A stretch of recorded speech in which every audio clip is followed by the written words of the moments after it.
Mtazamaji wa Biomedia Channel, leo hii katika habari za siasa, Mange ameunga mkono Chadema baada ya kukataa shutuma za kutumia matukio ya Oktoba 29 kisiasa. Hili limekaa vipi? Basi kaa hapo mpaka tamati tuweze kufahamu kabisa. Mwenyekiti wa chama cha demokrasia na maendeleo Chadema kanda ya Magharibi, wakili Dickson Matata, amesema chama hicho kina wajibu wa kuendelea kuzungumzia matukio ya Oktoba 29 kutokana na umuhimu wa kutafuta haki kwa wananchi ambao walipoteza maisha na kutoweka katika mazingira yenye utata. Akizungumza katika mahojiano maalumu kabisa, wakili Matata alikanusha madai yaliyotolewa na baadhi ya watu ya kwamba Chadema inatumia matukio hayo kama ajenda ya kisiasa yenye lengo la kudhoofisha mamlaka ya serikali au kufuruga mshikamano wa taifa. Amesema msimamo wa chama hicho unatokana na dhamira ya kusimamia haki za binadamu na kuhakikisha sauti za wananchi walioathirika zinasikika.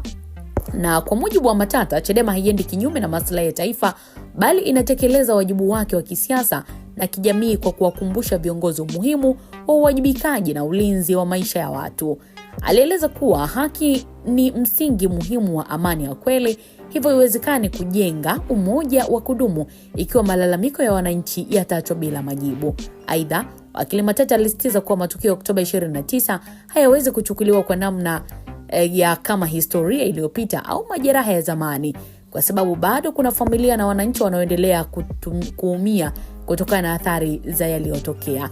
Lakini pia alisema majeraha hayo bado ni mabichi na yanahitaji ukweli, haki na uwajibikaji ili wananchi waweze kurejesha imani yao kwa taasisi za dola. Kauli hiyo imeendelea kuibua mijadala mipana sana mitandaoni kuhusu nafasi ya vyama vya siasa katika kusimamia haki za kiraia pamoja na wajibu wa mamlaka kuhakikisha matukio yenye utata yanapatiwa ufafanuzi wa wazi kwa manufaa ya taifa na mshikamano wa wananchi.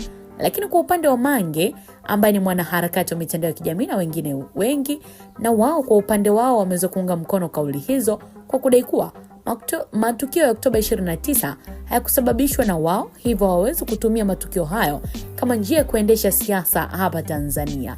Nini maoni yako mtazamaji na mfuatiliaji wa Biomedia? Unadhani ni kweli Chadema wanatumia matukio ya Oktoba 29 kisiasa?